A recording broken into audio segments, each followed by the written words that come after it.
Добро пожаловать на наш канал, и сегодня поговорим о хулиганских карикатурах о нашей жизни от легенды питерского андеграунда Николая Андреевича Копейкина.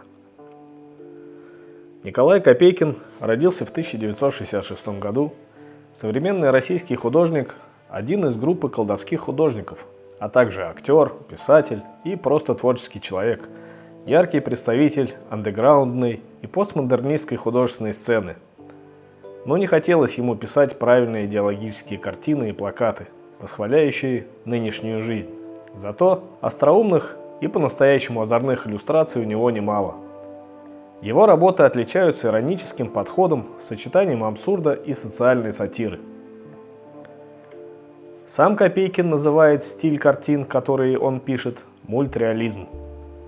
Он чем-то напоминает иллюстрации детских книг со знакомыми героями из советских мультфильмов, только созданные все же для взрослых, тех, кто родился еще в советское время и привык воспринимать реальность в иронически-критическом ключе.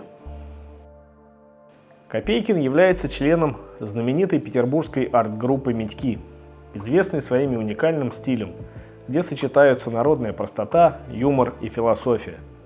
Его работы отражают идеи этого объединения, но также имеют индивидуальный почерк. Рисунки Копейкина относительно простые, наивные, по-хорошему хулиганские, но при этом не отталкивают излишней пошлостью или чернухой. Художник активно использует мотивы и образы из русского фольклора, лубка и советской визуальной культуры, переплетая их с современными сюжетами. И получается удивительный эффект узнаваемости и в то же время сюрреализма. Его картины – это просто взгляд на нашу жизнь сквозь призму иронии, со знакомыми всем с детства героями мультфильмов, как на картине «Гена модифицированный». Копейкин часто обращается к темам, которые могут показаться шокирующими или вызывающими. Его картины переполнены иронией, сатирой на современное общество и культуру, а также аллюзиями на политические события. Оказалось, что Винни-Пух, Карлсон и крокодил Гена явно не дураки выпить. И вообще больше напоминают настоящих алкоголиков. Но не стоит клеймить позором автора. Копейкину удалось очень убедительно показать, что алкоголь делает даже с такими позитивными персонажами, которые на его рисунках вызывают только отвращение. Лучшие рекламы здорового образа жизни не придумаешь. В своих работах Копейкин часто отсылается к известным произведениям мировой живописи, кино и литературы, интерпретируя их в своем неповторимом стиле. Картины с персонажами, попадающими в абсурдные ситуации, напоминают постмодернистские переосмысления. Например, картина в духе Илье Глазунова «Война миров», монументальное батальное панно о битве заграничных и отечественных мультяшек. Есть у Копейкина и настоящая качественная сатира, с юмором и остроумно иллюстрирующая различные явления нашей жизни. Например, картина «Завоеватели картофеля». Те, кто когда-либо сажал картошку на даче или у себя в селе на участке, знают, что колорадский жук – настоящий бич огородника. Приходится как минимум пару раз обрабатывать свой участок от жука. Так-то мифы об экологически чистой картошке со своего участка стоит оставить речистым былинчиком. Сам Копейкин входит в объединение «Колдовские художники», сокращенно «Художественная секта Колхуи», образована в 2002 году. Помимо изобразительного искусства, колдовские художники занимаются музыкой, это группа НОМ, кинематографией, НОМ-фильм, а также литературой, поэзия, проза. В 2016 году группа открыла собственное выставочное пространство, галерею «Свиное рыло». Цели и задачи этой секты Колхуи достаточно интересны.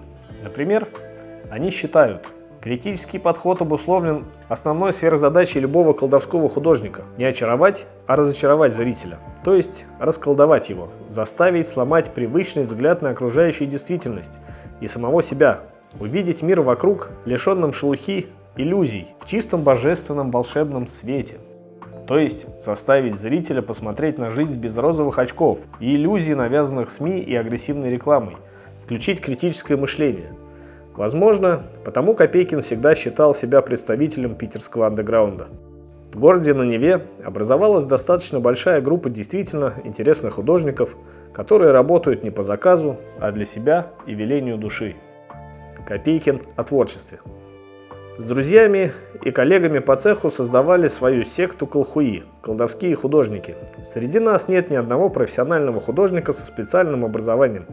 Профессионализм в искусстве, как и в жизни, это одно из зол, с которым мы боремся, начиная с себя. В художественной жизни есть профессионалы, хранители и продолжатели традиций разных школ, направлений. Я к ним спокойно отношусь. Не всем же прокладывать новые пути, они предпочитают ходить по большим, уже асфальтированным проспектам в мире искусств. Для них, такие как я, дилетанты и выскочки. Но снобизм всегда смешон. И для меня профессиональный художник – это то же самое, что профессиональный философ. Я не знаю, какие вузы кончил Сократ. Колхуи не считают себя профессионалами, потому и пишут как могут. Считают, что главное не техника, а интересная идея. Профессионализм, по их мнению, убивает искусство, делает его бездушным, а учеба в художественном училище помогает отточить технику, но выхолащивает творчество. Несмотря на все это, работы Копейкина написаны совсем не по-дилетантски, хотя в них, как и у любого примитивиста и карикатуриста, главное – идея и особенное настроение. И вот с идеями у Копейкина все в полном порядке. Его картины охотно покупают коллекционеры, они есть даже в Эрмитаже, Третьяковской галерее и Русском музее, хотя, понятное дело, не в основной экспозиции. Выставлялись не только в России, но и за ее пределами.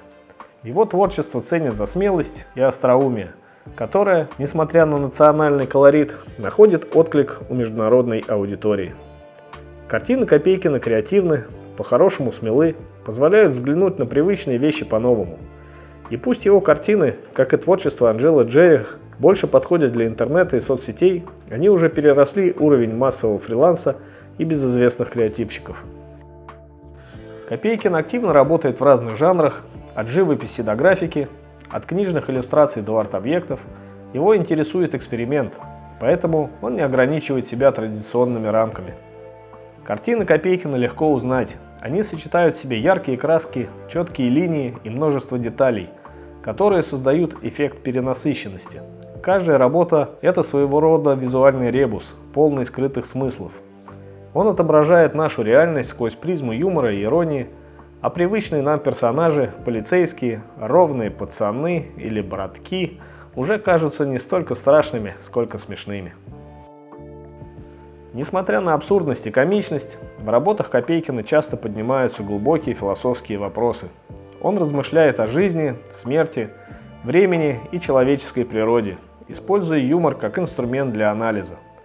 Многие картины Николая Копейкина сатирически отражают современное общество потребления, гипертрофируя культ брендов, технологий и коммерции.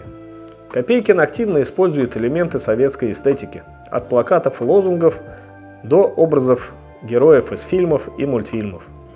Однако он не только ностальгирует, но и критикует прошлое, создавая многослойные и неоднозначные работы.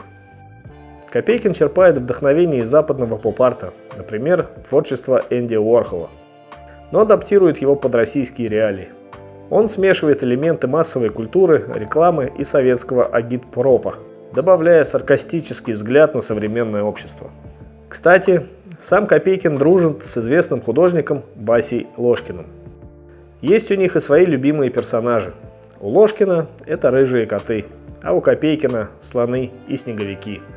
Их работы доказали, что искусство может быть одновременно веселым и глубоким, провокационным и вдумчивым. И хочется, чтобы таких нестандартных и талантливых художников было побольше, хотя бы ради противопоставления скучному и правильному официальному искусству.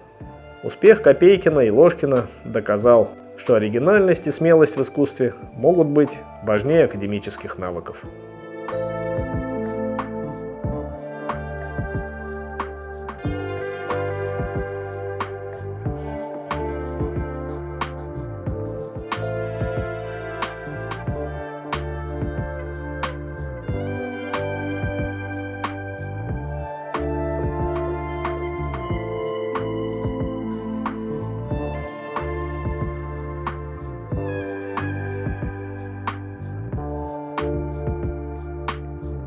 Спасибо, что досмотрели видео до конца.